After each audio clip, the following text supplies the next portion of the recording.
Hello friends, I welcome you all to Guru Mantra classes. आज हम part third देखने वाले हैं फंडामेंटल राइट का, और इसमें हम शुरुआत करने वाले हैं मंडल कमीशन एंड इट्स आफ्टरमैथ। तो 1979 में मोरारजी देसाई की गवर्नमेंट ने एक सेकंड बैकवर्ड क्लास कमीशन को अपॉइंट किया, जिसके चेयरमैन थे बीपी मंडल। बहुत इंपॉर्टेंट पॉइंट्स है, मैं उसको अंडरलाइन करती जा रही हूँ। तो इसमें क्या था, इसमें इन्वेस्टिगेट करना था कि सोशली और एजुकेशनली बैकवर्ड क्लास जो है उनकी कंडीशंस को इन्वेस्टिगेट करना था, और ऐसे मेजर्स सजेस्ट करने थे जिसमें उनका एडवांसमेंट हो सके, जिनसे उनको ऊपर लाया जा सके समाज के बाकी वर्ग के हिसाब से।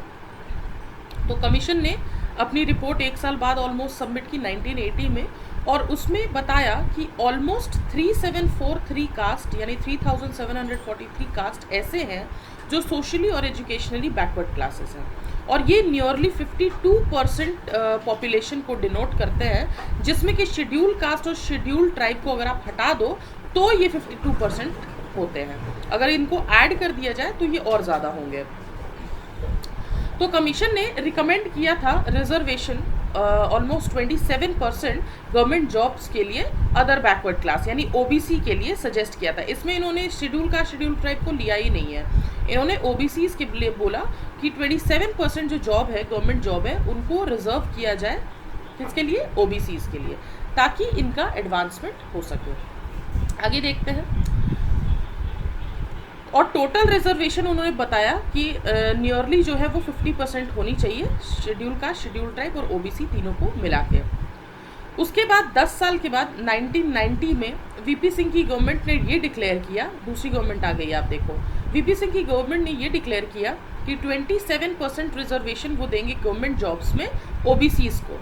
1991 में फिर नरसिम्हा राव की गवर्नमेंट ने इंट्रोड्यूस किया दो चेंजेस क्या थे कि जो पुअरर सेक्शन है ओबीसी में उनको प्रेफरेंस दिया जाएगा ये 27% कोटा में, यानी कि इकोनॉमिक क्राइटेरिया पे ध्यान दिया जाएगा अगर हम रिजर्वेशन दे रहे हैं, ठीक है। और जो बाकी का 10% जॉब है for poorer economically backward section of higher caste को दिया जाएगा। तो यहाँ पे ये जो 10% है ये हायर कास्ट वाले को दिया जाएगा जो कि इकोनॉमिकली बैकवर्ड है, जो कि किसी भी एग्जिस्टिंग स्कीम में रिजर्व नहीं है, उनको ये 10% दिया जाएगा। तो यहाँ पे हायर कास्ट का आपको ध्यान रखना होगा।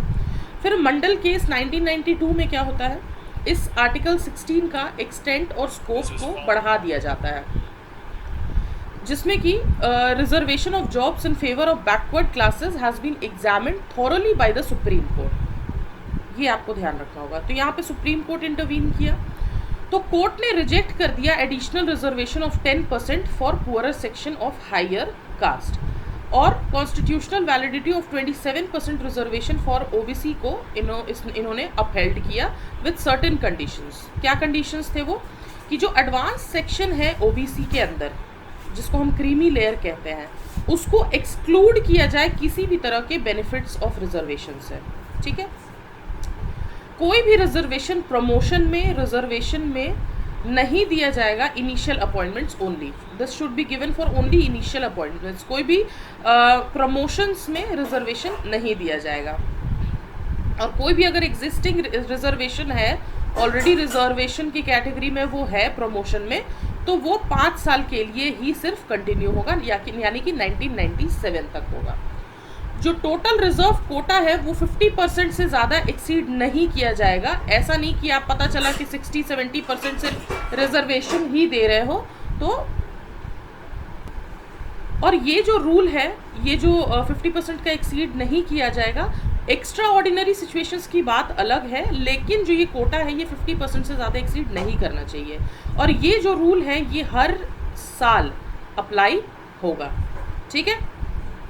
ये जो कैरी फॉरवर्ड रूल है, अगर मान लो कोई सीट अनफिल्ड रह जाती है या बैकलॉग या वैकेंसी रह जाती है, उस केस में भी ये 50% रूल को वॉयलेट नहीं करनी चाहिए। पता चला कि आपने 50 वैकेंसी रखी, इस बार सिर्फ 40 ही फिल हुई है, 10 सीटें रह गई, तो आप उसको कैरी फॉरवर्ड कर दोगे। तो आप ऐसा कर सकते हो, बट ये 50% रूल से ज़्यादा एक्सीड नहीं करना चाहिए। 50% से ज़्यादा आप रिजर्वेशन एक टाइम पर नहीं दे सकते हो।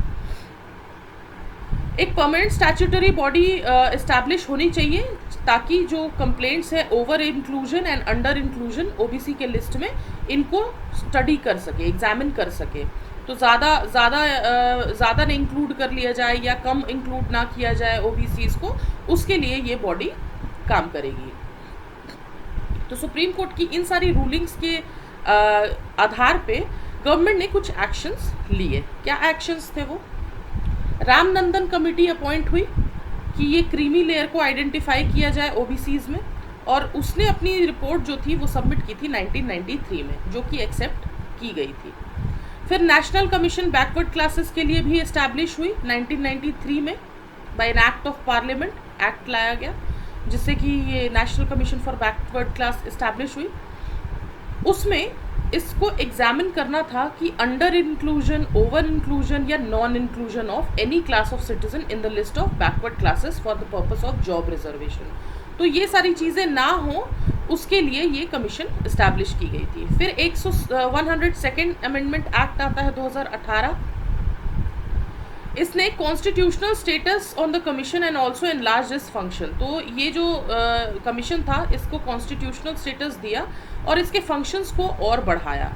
For this purpose the amendment inserted a new article 338B for the constitution. तो इसके लिए एक नया आर्टिकल भी ऐड किया गया 338 कॉन्स्टिट्यूशन में। तो इस रूलिंग को नलिफाई करने के लिए, रिजर्वेशन के रिगार्ड में इस रूलिंग को नलिफाई करने के लिए, यानी कि प्रमोशंस की जो बात हो रही थी, 77th अमेंडमेंट एक्ट आता है 1995 में। इसमें एक नया प्रोविजन आता है आर्टिकल 16, जो कि स्टेट को एम्पावर करता है रिजर्वेशन देने के लिए प्रमोशंस में। किसी भी सर्विस में प्रमोशन देने के लिए स्टेट को एम्पावर करता है under the state in favour of scheduled caste and scheduled tribes. तो scheduled caste and scheduled tribes के लिए फेवर में जॉब्स में प्रमोशन में रिजर्वेशन है ना, एक तो जॉब लेने के लिए रिजर्वेशन होता है, एक इन प्रमोशन में रिजर्वेशन के लिए बात करता है। That are not adequately represented in the state service, जिनको अच्छे से रिप्रेजेंट नहीं किया गया है। फिर 85th अमेंडमेंट एक्ट आता है 2001 का। इसमें कॉन्स्टिट्यूशनल सीनियरिटी की बात की जाती है। ठीक है, कॉन्स्टिट्यूशनल सीनियरिटी में क्या, तो इसमें ये बोला गया कि वो गवर्नमेंट सर्वेंट जो कि शेड्यूल कास्ट और शेड्यूल ट्राइब के स्टेटस में आता है, with retrospective effect from June 1995, इनको सीनियरिटी के बेसिस पे इनको रिजर्वेशन मिलनी चाहिए प्रमोशन में। ठीक है, तो ये इसमें हुआ। फिर जो रूलिंग था with regard to backlog vacancy was nullified. Government ने जो रूलिंग, जो सुप्रीम कोर्ट की रूलिंग थी कि जो बैकलॉग वैकेंसी है उसको आप तब फिल कर सकते हैं जब आप 50% रूल के अंदर ही रहे, 50% रूल को आप वायलेट नहीं करोगे। तो गवर्नमेंट ने इसको नलीफाई किया 81st amendment act 2000। 81st amendment act 2000 में क्या किया, एक नया प्रोविजन इसमें ऐड किया गया आर्टिकल 16 में, जो कि स्टेट को एम्पावर करता है to consider the unfilled reserve vacancy of a year as a separate class of vacancies to be filled up in any succeeding year और ईयर। तो एक सेपरेट क्लास ऑफ वैकेंसी को बना देना है। ठीक है, तो such class of vacancy are not to be combined with the vacancies of the year in which they are filled up, determine the ceiling of 50%। ठीक है, तो इसमें क्या है, इन वैकेंसीज को उन वैकेंसीज के साथ कंबाइन नहीं करना है जो कि उस साल आने वाली हैं। ठीक है, in brief it ends the 50% on reservation in backlog vacancies. तो बेसिकली हुआ क्या, ये 50% वाली जो सीलिंग है इसको एंड करता है। ठीक है, बैकलॉग वैकेंसीज में। फिर 76th अमेंडमेंट एक्ट आता है 1994 का, has place the Tamil Nadu reservation act of 1994। इसमें तमिलनाडु रिजर्वेशन एक्ट आता है 1994 का 9th शेड्यूल में, to protect it from judicial review. Judicial review के अंडर ये नहीं आएगा, as it provided for 69% of reservation far exceeding the 50% ceiling. तो 50% सीलिंग जो सुप्रीम कोर्ट ने बोला था उसको एक्सीड करता है और 69% रिजर्वेशन देता है ये। ठीक है, तो इसको जो है ये 9th शेड्यूल में डाल दिया गया ताकि ये जुडिशियल रिव्यू के अंदर ना आए और जुडिशरी इसके ऊपर कोई भी अपना जजमेंट ना दे सके। ठीक है, तो ये था। अब हम देखेंगे reservation for economically weaker section in public employment. इसमें क्या था, ये जो ऊपर वाला एक्सेप्शन मैंने आपको बताया था डी पार्ट वाला, वो ऐड किया गया 103rd अमेंडमेंट एक्ट ऑफ 2019 में। इस प्रोविजन को इफेक्ट में लाने के लिए जो सेंट्रल गवर्नमेंट थी, उन्होंने एक ऑर्डर इशू किया 2019 में कि 10% रिजर्वेशन देंगे हम इकोनॉमिकली वीकर सेक्शन को सिविल पोस्ट और सर्विसेज में।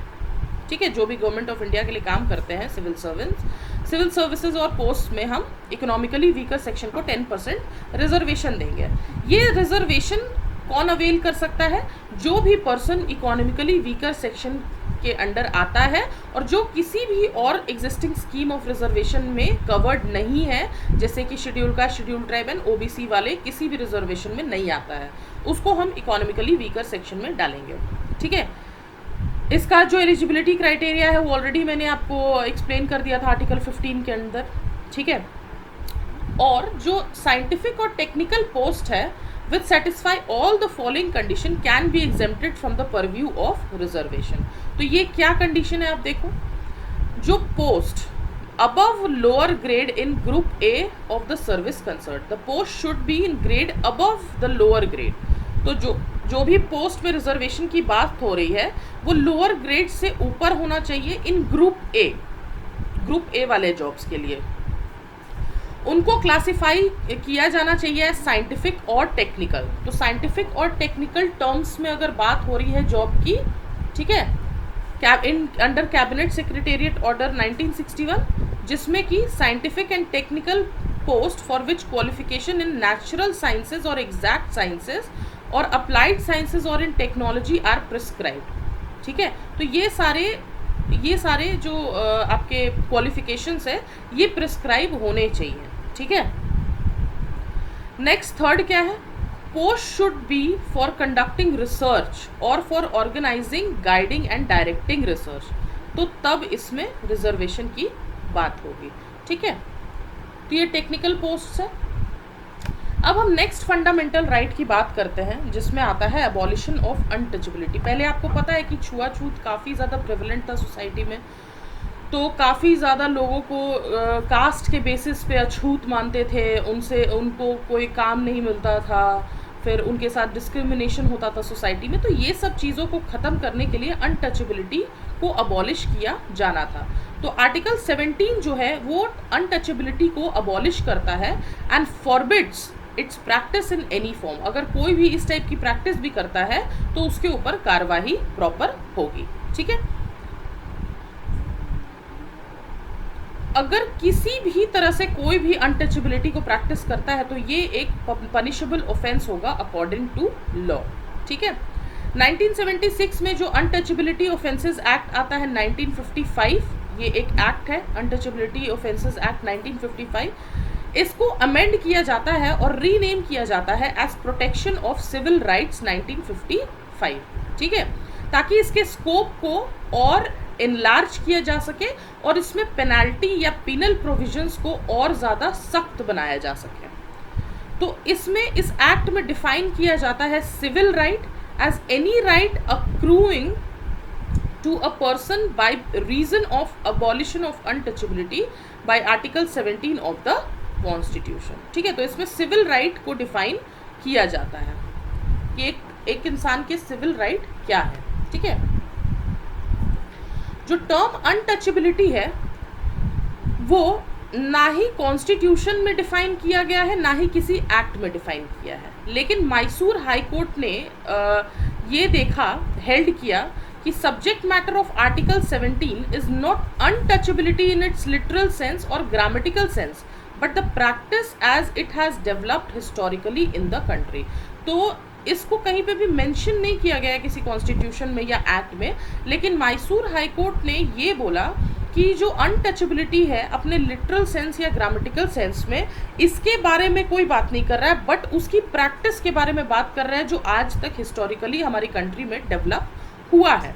ठीक है, it refers to the social disability imposed on certain classes of person by reason of their birth in certain caste. तो किसी का जन्म उसका आधार हो उसकी वजह से उनके ऊपर किसी तरह का ऐसा कोई काम ना हो, अनटचेबिलिटी जैसी कोई प्रैक्टिस ना हो, क्योंकि वो फलाने जाति में उसका जन्म हुआ है।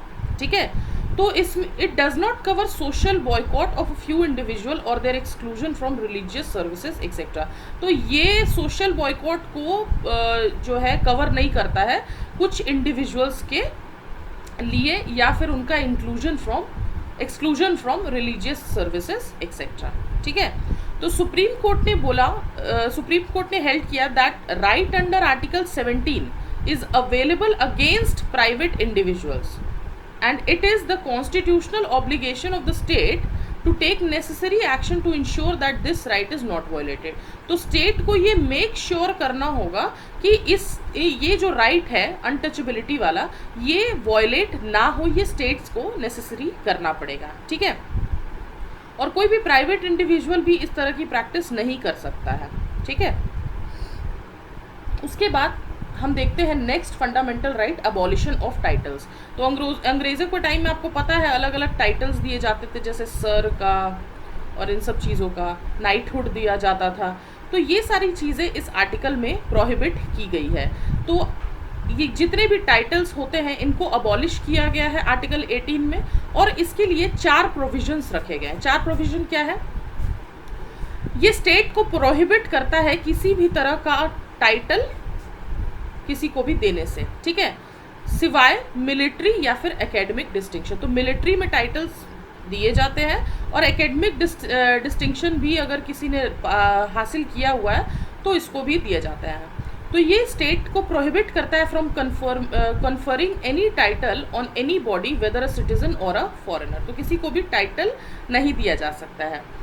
ये सिटीजन्स को प्रोहिबिट करता है कोई भी टाइटल वो किसी भी फॉरेन स्टेट से एक्सेप्ट नहीं कर सकते हैं। ठीक है, कोई भी फॉरेनर जिसने कोई भी ऑफिस ऑफ प्रॉफिट या फिर ट्रस्ट को होल्ड किया हुआ है under the state can not accept any title from any foreign state without the consent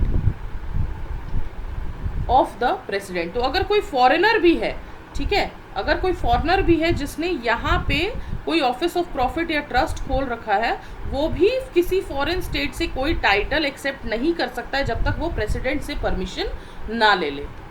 ठीक है, नेक्स्ट प्रोविजन क्या है?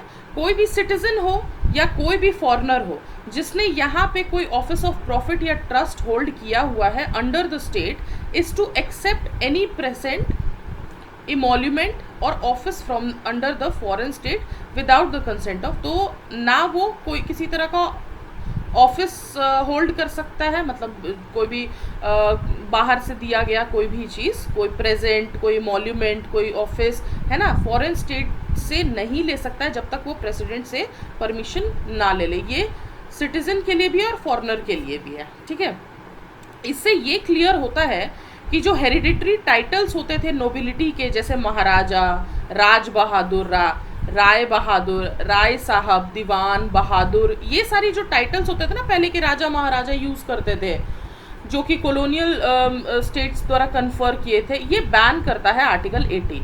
ठीक है, ये क्यों बैन करता है? ताकि इक्वल स्टेटस मिले सबको। ठीक है, कोई भी महाराजा धीराज इस टाइप का ना बन के खड़ा हो जाए, इसलिए इक्वल स्टेटस रहे सबके लिए, इसलिए ये आर्टिकल 18 इस सब चीज़ों को बैन करता है। 1996 में क्या होता है? सुप्रीम कोर्ट ने अपहेल्ड किया constitutional validity of national awards. तो नेशनल अवार्ड्स जिनको मिलता है उसकी वैलिडिटी को सुप्रीम कोर्ट ने अपहेल्ड किया। जैसे भारत रत्न, पद्म विभूषण, पद्म भूषण, पद्मश्री, ये सब मिलता है ना, तो उन्होंने बोला कि ये अवार्ड्स टाइटल्स में नहीं आते हैं। ठीक है, with in the meaning of article 18। ये सिर्फ प्रोहिबिट करता है हेरिडिटरी टाइटल ऑफ नोबिलिटी। ये जो महाराजा धीराज और राय बहादुर, राय साहब, ये सब देखा ना आपने, ये सिर्फ इसको प्रोहिबिट करता है। और ये जो टाइटल्स हैं पद्म विभूषण, भारत रत्न, ये जो है ये आर्टिकल 18 के तरफ वॉयलेटिव नहीं है। ठीक है, इक्वालिटी का मतलब ये नहीं है कि किसी की मेरिट को नज़रअंदाज कर दिया जाए। अगर किसी ने मेहनत करके वो टाइटल लिया है, वो मेरिट लिया है, तो उसको हम डिनाई नहीं कर सकते और हम उसको रिकॉग्नाइज करेंगे। ठीक है, बट ये जितने भी अवार्ड्स हैं, भारत रत्न, पद्म विभूषण, ये सब अवार्ड आप अपने नाम के आगे या पीछे नहीं लगा सकते हो। जैसे मान लो फलाना किस कोई है, अगर राहुल है, उसने पद्म विभूषण लिया है, तो पद्म विभूषण राहुल या फिर राहुल पद्म विभूषण, इस टाइप के नाम को वो नहीं बना सकते हैं, वो नाम को ऐसे शो नहीं कर सकते हैं। उनको अवार्ड मिला है, वेल एंड गुड, बट वो नाम का कोई भी प्रीफिक्स या सफिक्स यूज़ नहीं कर सकते हैं। ठीक है, अगर ऐसा करते हैं तो उनका अवार्ड वापस ले लिया जाएगा, फोरफीट कर लिया जाएगा। ठीक है, ये जो नेशनल अवार्ड्स थे ये इंस्टीट्यूट किए गए थे 1954 में। तो जनता पार्टी जिसके जो गवर्नमेंट के हेड थे मोरारजी देसाई, इन्होंने इसको डिसकंटिन्यू किया 1977 में, पर ये अगेन रिवाइव हो गए 1980 में इंदिरा गांधी गवर्नमेंट के द्वारा। तो ये सब अवार्ड्स के बारे में हमने बात किया। अब हम देखते हैं right to freedom. Right to freedom जो फंडामेंटल राइट है, इसके अंदर 6 राइट्स की हम बात करते हैं। ठीक है, ये कौन कौन से राइट्स हैं, आर्टिकल 19 में आते हैं। तो सबसे पहले देखते हैं freedom of speech and expression, इसी को भी बोलने की या एक्सप्रेस करने की आज़ादी। Right to assemble peacefully and without arms, तो आप पीसफुली कोई भी किसी भी तरह से असेंबल कर सकते हो, लेकिन आपके पास कोई आर्म्स नहीं होना चाहिए। ठीक है, थर्ड क्या है, आर्म्स यानी कि वेपन्स हो गया, आपके हाथ नहीं, जस्ट जोकिंग। तो राइट टू फॉर्म एसोसिएशंस, आप किसी भी तरह के एसोसिएशंस को फॉर्म कर सकते हैं, यूनियंस को या कोऑपरेटिव सोसाइटी को, ये भी आपको आज़ादी दी गई है। Right to move freely throughout the territory of India, but यहाँ पे कंडीशन क्या है, throughout the territory of India. कुछ ऐसे जगह हैं जहाँ पे आपको परमिशन लेके जाना पड़ता है, तो वो एक एक्सेप्शन है इस रूल में, बट आप इंडिया में कहीं पे भी फ्रीली मूव कर सकते हो इंडिया में। नेक्स्ट है, आप कहीं भी किसी भी पार्ट ऑफ टेरिटरी में, इंडिया के किसी भी पार्ट में आप जाकर के सेटल और रिसाइड कर सकते हो, रह सकते हो। अगेन यहाँ पे भी एक्सेप्शन है कुछ कि आपको परमिशन लेके जाना पड़ता है। आप किसी भी प्रोफेशन को, कोई भी ऑक्यूपेशन, कोई भी ट्रेड, कोई भी बिजनेस को प्रैक्टिस कर सकते हो, ये भी आपको राइट है। तो ये सारे राइट्स जो है वो राइट टू फ्रीडम में आपको दिए गए हैं। तो आर्टिकल 19 में ओरिजिनली 7 राइट्स थे। ठीक है, बट एक राइट को हटा दिया गया था, डिलीट कर दिया गया था 44th अमेंडमेंट एक्ट 1978 में। वो राइट कौन सा था जिसको हटा दिया गया था, वो था राइट टू होल्ड प्रॉपर्टी। ठीक है, राइट टू होल्ड, एक्वायर और डिस्पोज ऑफ प्रॉपर्टी जो था ये डिलीट कर दिया गया था। ठीक है, तो बच गए 6 राइट। ये जो 6 राइट है ये प्रोटेक्ट किए गए हैं against only state action and not private individuals. तो इस बात का ध्यान देना, ये सिर्फ स्टेट के आर्बिट्ररी एक्शन से आपको प्रोटेक्ट करता है, बट किसी प्राइवेट इंडिविजुअल के द्वारा नहीं करता है। अगर कोई प्राइवेट इंडिविजुअल इसको प्रोहिबिट करता है तो इसको प्रोटेक्शन नहीं मिली हुई है। ठीक है, और ये जो राइट्स हैं ये सिर्फ इंडिविजुअल्स को मिले हुए हैं, यानी कि सिटीजन्स को मिली हुई है, और share holders of a company, but किसी भी फॉरेनर्स को या फिर लीगल पर्सन जैसे कि कंपनी हो गई, कॉरपोरेशन हो गया, इनको ये अलाउड नहीं है। तो किसको किसको अलाउड है, सिटीजन्स को और share holders of a company, company के जो शेयर होल्डर्स होते हैं। ना ही कंपनी कॉरपोरेशंस को अलाउड है, ना ही फॉरेनर्स को अलाउड है। स्टेट जो है वो रीजनेबल रिस्ट्रिक्शंस इन पे इम्पोज कर सकती है कि आप ये 6 फंडामेंटल राउंड्स को, 6 फंडामेंटल राइट्स जो हैं इनको आप जो है थोड़ा हिसाब से यूज़ करें, है ना। पता चला आप कुछ भी कर रहे हो ये 6 फंडामेंटल राइट्स के नाम पे, freedom of speech and expression है तो आप हेट्रेड फैला रहे हो सोसाइटी में, है ना। आपको फ्रीली मूव करना है किसी भी पार्ट ऑफ टेरिटरी में, आपका फंडामेंटल राइट है, तो आप जा करके वहाँ पे कुछ भी कर रहे हो, है ना। तो उस पर आपको रीजनेबल रिस्ट्रिक्शन स्टेट्स लगा सकता है। ठीक है, on the grounds mention in article 19। ठीक है, फिर देखते हैं एक एक करके ये सारे right. Freedom of speech and expression, तो हर सिटीजन को ये राइट है कि वो अपने व्यूज़ को एक्सप्रेस कर सकता है, अपने ओपिनियंस रख सकता है, अपनी बिलीफ शो कर सकता है, and convictions freely by word of mouth, writing, printing, picturing और एनी अदर मैनर। तो इन फॉर्म्स में वो अपनी बात रख सकता है। ठीक है, तो सुप्रीम कोर्ट ने ये बोला कि जो freedom of speech and expression है इनमें ये सारी चीज़ें हैं। ठीक है, क्या क्या चीज़ें हैं कि कोई अपना जो व्यू है, ठीक है, right to propagate one's views as well as views of others, अपनी व्यूज भी रख सकता है और दूसरों की व्यूज भी रख सकता है, ये सुप्रीम कोर्ट ने बोला हुआ है freedom of speech and expression में। फ्रीडम ऑफ द प्रेस, यानी कि प्रेस भी किसी भी तरह से अपनी व्यूज को एक्सप्रेस कर सकता है।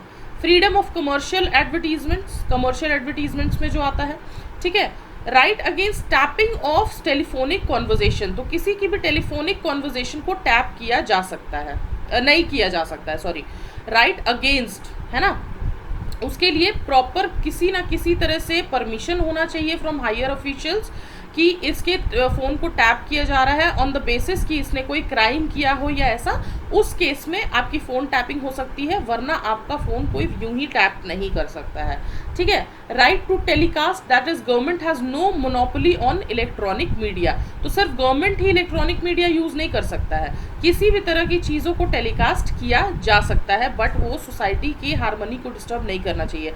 ये सब एब्सोल्यूट राइट्स नहीं है, आपको ध्यान रखना होगा। ये जितने भी फंडामेंटल राइट्स हैं, इनमें रीजनेबल रिस्ट्रिक्शंस हर में ही ऑलमोस्ट आपका लगा हुआ है, ठीक है। अगर कोई पॉलिटिकल पार्टी या ऑर्गेनाइजेशन कोई बंद घोषित करता है कि आज यहाँ पे फलाने जगह पे बंद है, तो इसके अगेंस्ट भी आपके पास राइट है, ठीक है, कि आप ना मानो उसको। Right to know about government activity, government क्या काम कर रही है, नहीं काम कर रही है, ये भी जानने का आपको पूरा अधिकार है। फ्रीडम ऑफ साइलेंस, आपको अगर चुप रहना है तो उसके लिए भी आपको बाध्य कोई नहीं कर सकता है कि आप बोलो ही बोलो, है ना, आप चुप रह सकते हो, आपकी मर्जी है, ये भी आपका फंडामेंटल राइट है। नेक्स्ट क्या है, right against imposition of pre censorship on a newspaper, तो प्री सेंसरशिप को भी इम्पोज किया जा सकता है किसी न्यूज़पेपर पे, ये नहीं किया जा सकता है, ये भी राइट अगेंस्ट है, ठीक है, प्री सेंसरशिप को इंट्रोड्यूस नहीं किया जा सकता है। उसके बाद राइट टू डिमॉन्स्ट्रेशन और picketing but not right to strike, strike जो है एक नेगेटिव वर्ड है, ठीक है, आप क्या है, आप किसी भी तरह का डेमोन्स्ट्रेशन कर सकते हो, मान लो आपको सरकार की कोई नीति पसंद नहीं आई तो आप उसके अगेंस्ट जो है वो डेमोन्स्ट्रेशंस कर सकते हो, बट आप स्ट्राइक नहीं कर सकते हो, ठीक है, स्ट्राइक एक नेगेटिव टर्म है इसलिए। तो जो स्टेट है, मैंने अभी आपको बताया था, ये रीजनेबल रिस्ट्रिक्शंस इम्पोज कर सकता है इन सारे राइट्स पे, ठीक है, right to freedom of speech and expression in grounds पे कि जो इंडिया की सोवरेंटी और इंटीग्रिटी है उसको, या फिर सिक्योरिटी ऑफ द स्टेट है, या फिर फ्रेंडली रिलेशंस किसी फॉरेन स्टेट के साथ, पब्लिक ऑर्डर, डिसेंसी या मोरालिटी, या फिर कोर्ट का contempt, defamation and excitement to an offence, इन सब चीज़ों को ये ना उकसाए, इसलिए स्टेट जो है उस पर रीजनेबल रिस्ट्रिक्शंस इम्पोज कर सकती है। अब आपने पता चला कि freedom of speech and expression के ग्राउंड्स पे इंडिया की सोवरेंटी और इंटीग्रिटी को हर्ट कर दिया, है ना, किसी स्टेट की सिक्योरिटी पे थ्रेट आ गया आपकी freedom of speech and expression से, इतना ज़्यादा आपने उत्साहित भाषण दे दिया, बिल्कुल किसी भी फॉरेन स्टेट से फ्रेंडली रिलेशन हमारे ख़राब हो सकते हैं आपके स्पीच एंड एक्सप्रेशन से, तो वहाँ पे आप पे रीजनेबल रिस्ट्रिक्शंस डाला जा सकता है। पब्लिक ऑर्डर ख़राब हो गई, आपने कुछ ऐसी बात बोल दी जिसमें पब्लिक में बिल्कुल गुस्सा भर गया, अब पब्लिक ने बिल्कुल स्ट्राइक करना शुरू कर दिया, तो ये भी आपको वॉयलेट नहीं करना है, ठीक है। आपको डिसेंसी मेंटेन करना है, मोरल को रखना है, कोर्ट का कंटेम्प्ट नहीं करना है, किसी को डिफेम नहीं करना है, या किसी भी तरह से किसी क्राइम को या ऑफेंस को इंसाइट नहीं करना है। तो ये आपके फ्रीडम ऑफ स्पीच में जो है वो रीजनेबल रिस्ट्रिक्शंस दिए गए हैं, ठीक है। नेक्स्ट हम देखेंगे फ्रीडम ऑफ असेंबली। तो हर सिटीजन को ये राइट है कि वो पीसफुली असेंबल कर सके विदाउट आर्म्स, कोई भी हथियार लेकर के असेंबल नहीं करेगा, लेकिन पीसफुली असेंबली का जो अधिकार है वो सबको मिला हुआ है, ठीक है। कोई भी पब्लिक मीटिंग्स को होल्ड कर सकता है, डेमोन्स्ट्रेशंस कर सकता है, या प्रोसेशन निकाल सकता है, झांकियाँ होती है ना वो निकाल सकता है, बट ये फ्रीडम जो है एक्सरसाइज सिर्फ पब्लिक लैंड पे ही होगा, और पीसफुल और अनआर्म्ड होना चाहिए, कोई भी वेपन के बिना होना चाहिए, और पीसफुल होगा। और कहाँ पे होगा, सिर्फ पब्लिक लैंड पे जो पब्लिक को एक्सेस दिया गया है, ठीक है।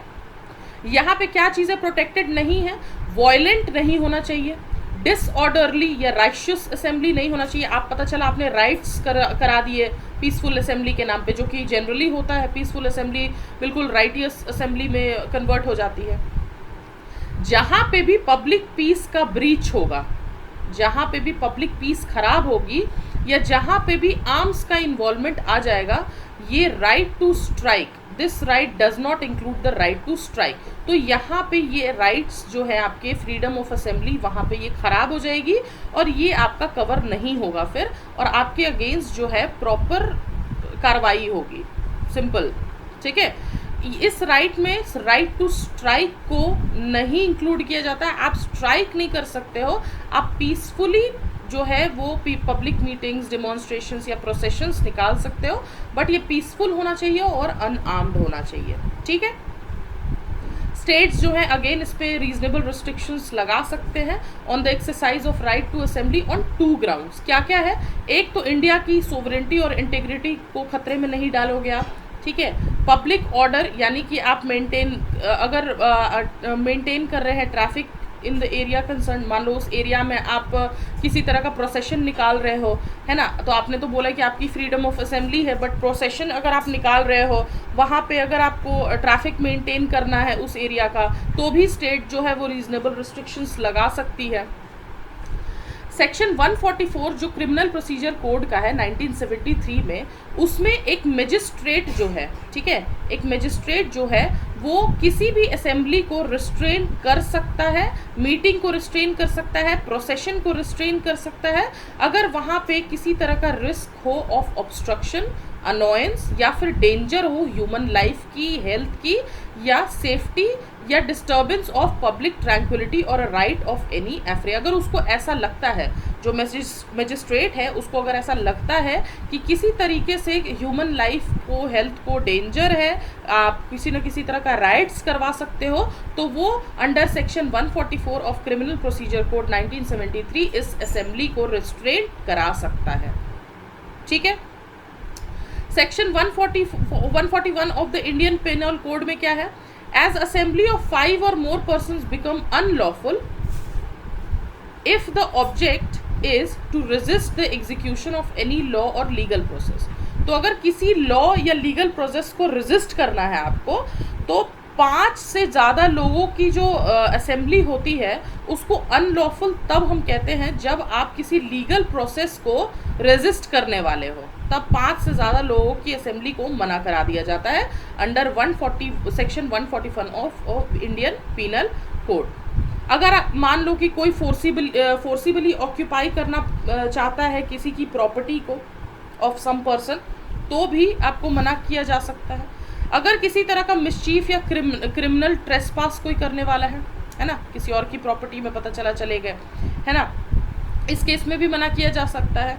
किसी भी तरह का इल्लीगल एक्ट करने के लिए मना किया जा सकता है, या फिर हाँ, to force some person to do an illegal act, किसी को फोर्स करना किसी तरह का इल्लीगल काम करने के लिए, ठीक है।